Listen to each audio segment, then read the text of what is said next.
গল্পের শুরু এক অন্ধকার রাতে। একটি মেয়ে ম্যারি তার ঘরে গভীর ঘুমে আচ্ছন্ন। হঠাৎ তার কম্বল কেউ টেনে নেয়। ঘুম ভেঙে যায় তার। চোখ খুলে দেখার চেষ্টা করতেই কেউ পেছন থেকে তার চুল ধরে টেনে বিছানায় ফেলে দেয়। ম্যারি ভয়ে কাঁপতে থাকে। সে দেখে এই কাজ যে করেছে সে আর কেউ নয়, তার নিজের বাবা। ম্যারি কাঁপা গলায় জিজ্ঞাসা করে, কি হয়েছে বাবা? কিন্তু তার বাবা কোনো উত্তর দেয় না। তার চোখে এক অদ্ভুত নোংরা দৃষ্টি। সে ধীরে ধীরে ম্যারির মুখের কাছে নিজের মুখ নিয়ে আসে। আমার মেয়ে কত বড় হয়ে গেছে, বাবা বলে। তার গলায় এক ভয়ঙ্কর সুর। ম্যারি ভয়ে থরথর করে কাঁপতে থাকে। এমন কথা তার নিজের বাবার মুখ থেকে শুনে তার মাথা ঘুরে যায়। বাবা তার চুল ছেড়ে দেয় এবং তার মুখে হাত বুলাতে শুরু করে। ম্যারি ভয়ে চিৎকার করে উঠে দৌড়ে পালিয়ে যায়। তার মাথায় একটাই প্রশ্ন, এটা কি হচ্ছে? কেন তার বাবা এমন করছে? এদিকে ভোর হতেই ম্যারির মা রান্নাঘরে খাবার তৈরি করছে। ম্যারি ভাবছে কাল রাতের ঘটনা কি তার মাকে বলা উচিত। এমন সময় তার বোন হানা এবং ভাই টেবিলে এসে বসে। তার বাবাও এসে টেবিলে বসেন, এমন ভাবে যেন কাল রাতে কিছুই ঘটেনি। ম্যারি অবাক হয়ে ভাবে, কাল রাতে এমন ভয়ঙ্কর দৃষ্টিতে আমাকে দেখছিল, আর আজ এত স্বাভাবিক কি করে হলো? সে আর সহ্য করতে না পেরে টেবিল থেকে উঠে চলে যায়। ঠিক তখনই তার মা রাগে খাবারের থালা টেবিলে জোরে আছড়ে ফেলে। কেউ বুঝতে পারছে না এখানে হচ্ছেটা কি। মা এমন অদ্ভুত ভাবে খাবার খাচ্ছে যেন কয়েকদিন ধরে না খাওয়া ক্ষুধার্ত পশু। তার এই আচরণে বাচ্চারা ভয় পেয়ে যায়। ম্যারির ভাই খাবারে লবণ বেশি বলে থুতু ফেলে দেয়। মা তখন পাগলের মতো সেই খাবার গিলতে শুরু করে। পরিবারের সঙ্গে এমন অদ্ভুত ঘটনা কেন ঘটছে? আসলে এই পরিবার যখন থেকে নতুন কটেজে উঠেছে তখন থেকে এমন ভয়ঙ্কর ঘটনা ঘটছে। প্রতিবেশীরা কখনো তাদের উঠোনে অদ্ভুত মূর্তি রেখে যায়, কখনো ভোরবেলায় তাদের দরজার সামনে মৃত পশু ফেলে যায়। বাবা প্রতি রাতে ম্যারির সঙ্গে অদ্ভুত আচরণ করে। মা ভোরে পশুর মতো খাবার খায় এবং নিজের খাওয়া খাবার ছেলের মুখে গুজে দেওয়ার চেষ্টা করে। ছেলে খেতে না চাইলে মা বাবার দিকে রাগি চোখে তাকায়। তারপর খাবার আর প্লেট মেঝেতে ছুঁড়ে ফেলে। বাচ্চারা ভয়ে কাঁপতে থাকে। মা চিৎকার করে বলে, যা আমি রান্না করি চুপচাপ খা। মার এমন চিৎকারে ছেলে ভয়ে দৌড়ে পালায়। কেউ বুঝতে পারছে না এটা কি হচ্ছে, কিন্তু এটা ছিল শুধু শুরু।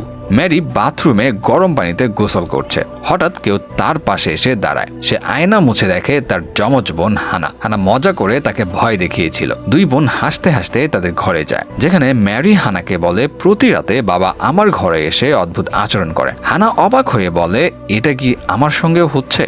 ঠিক তখনই তাদের বাবা ঘরে ঢোকে, মেয়েদের কথা শুনে ফেলে। বাবা কিছু জিজ্ঞাসা করতে শুরু করে। তখন সে একটা ছুরি বের করে মেয়েদের উপর হামলা করে। ম্যারি তাকে ধাক্কা দিয়ে ফেলে দেয়। দুই বোন দৌড়ে পালায়, কিন্তু হঠাৎই বাবা তাদের সামনে আবার চলে আসে। সে ম্যারির চুল ধরে টেনে তাকে সিঁড়ি থেকে ফেলে দেয়। ম্যারি সিঁড়িতে পড়ে অজ্ঞান হয়ে যায়। হানা ভয়ে পালাতে থাকে। পিছন ফিরে দেখে বাবা তার পিছু নেয়নি। বাবা স্টোরেজ রুমে গিয়ে একটা বড় হাতুড়ি নিয়ে বেরিয়ে আসে। এদিকে ম্যারি হুঁশ ফিরে পায় এবং হানাকে খুঁজতে শুরু করে। হঠাৎ তার মনে হয় কেউ পিছনে আছে। ফিরে দেখে বাবা হাতুড়ি নিয়ে তার পিছনে দাঁড়িয়ে। বাবা হাতুড়ি তুলে ম্যারির উপর হামলা করতে যায়। ঠিক তখনই হানা চিৎকার করে বাবার মুখে ব্যাট দিয়ে জোরে আঘাত করে, কিন্তু বাবার কিছুই হয় না। সে হানার উপরেও হাতুড়ি দিয়ে হামলা করে। হানা নিচু হয়ে যায় আর হাতুড়ি দরজায় গিয়ে লাগে। তখন নিচ থেকে একটা চেনা গলা শোনা যায়। এটা তাদের বাবার গলা। ম্যারি আর হানা অবাক যে তার বাবা উপরে হাতুড়ি নিয়ে দাঁড়িয়ে, তাহলে তিনি কে? সেই লোক হাতুড়ি ফেলে অন্য ঘরে পালিয়ে যায়। বাবা উপরে এসে মেয়েদের ভয় পাওয়া মুখ দেখেন। তিনি হাতুড়ি আর দেয়ালে বড় গর্ত দেখে বলেন, তোমরা কি এখানে ঝগড়া করছিলে? মেয়েরা কোনো উত্তর দেয় না। তখন তাদের ভাই ঘর থেকে বেরিয়ে আসে। ম্যারি আর হানা তাকে পালাতে বলে। হঠাৎ তাদের মা হাতুড়ি তুলে নেয়।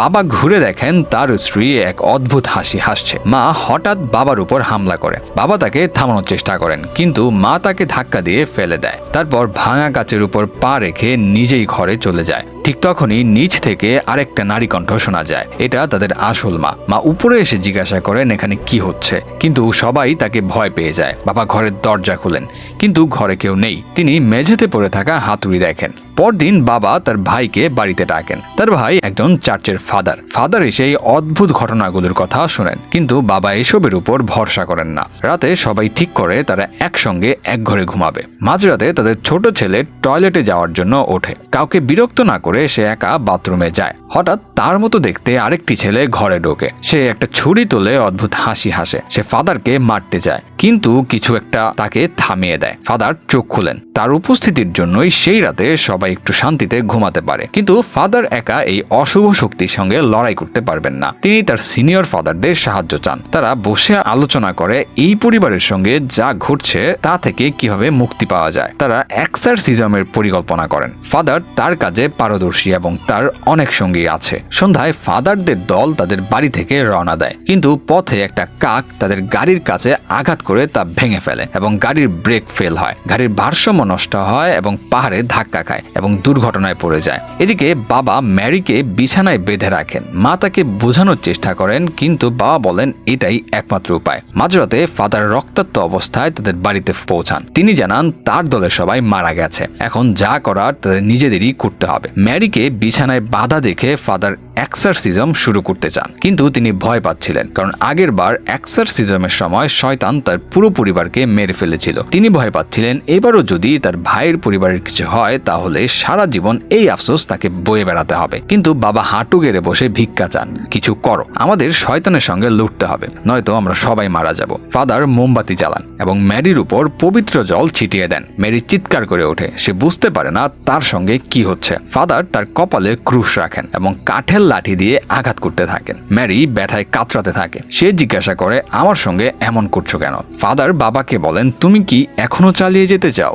ম্যারি তখন দড়ি ছিঁড়ে উঠে বসে। সে চিৎকার করতে থাকে। ফাদার আরেকটা লাঠি দিয়ে তাকে আঘাত করতে থাকেন।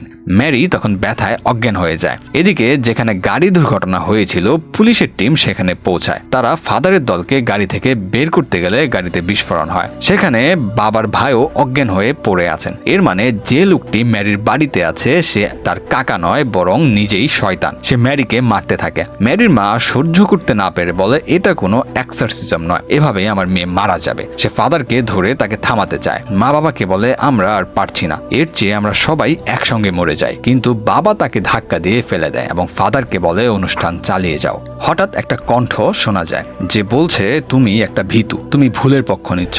বাবা হঠাৎ তার স্ত্রীর গলা টিপে ধরে। তখন ফাদার একটা ভয়ঙ্কর হাসি হাসে। মা একটা কাচের গ্লাস তুলে বাবার মাথায় আঘাত করে, কিন্তু বাবা তাকে দেয়ালে ছুঁড়ে ফেলে। মা গুরুতর আহত হয়। তখন বাবা ফাদারের দিকে তাকায়, যে ভয়ঙ্কর হাসি হাসছে। বাবা বুঝতে পারে যে সে শয়তান। সে ফাদারের উপর হামলা করে, কিন্তু ফাদার তাকে মাটিতে ফেলে দেয়। ঠিক তখনই আসল ফাদার বাড়িতে পৌঁছান। তিনি মন্ত্র পড়তে শুরু করেন। শয়তান অদৃশ্য হয়ে যায়। ম্যারি গুরুতরভাবে জখম। সে স্টোরেজ রুমের দিকে যায় এবং বাবার দিকে তাকিয়ে বলে, তুমি আমাকে এত কষ্ট দিলে কেন? ফাদার ম্যারির সামনে একটা আয়না ধরেন। আয়নায় ম্যারির শরীর থেকে শয়তান বেরিয়ে আসে, আর ফাদার শয়তানকে নিজের শরীরে নিয়ে নেন। তিনি বাবাকে বলেন, আমাকে মারো। বাবা ভাঙা ক্রস দিয়ে ফাদারের বুকে আঘাত করে, যাতে ফাদার এবং শয়তান দুজনেই মারা যায়। এর সঙ্গে এই গল্পের সমাপ্তি ঘটে। তো আশা করি ভিডিওটা তোমাদের পছন্দ হয়েছে। যদি ভালো লেগে থাকে তাহলে ভিডিওটি লাইক করো এবং আমাদের চ্যানেলকে সাবস্ক্রাইব করো। দেখা হবে নতুন কোনো ভিডিওতে।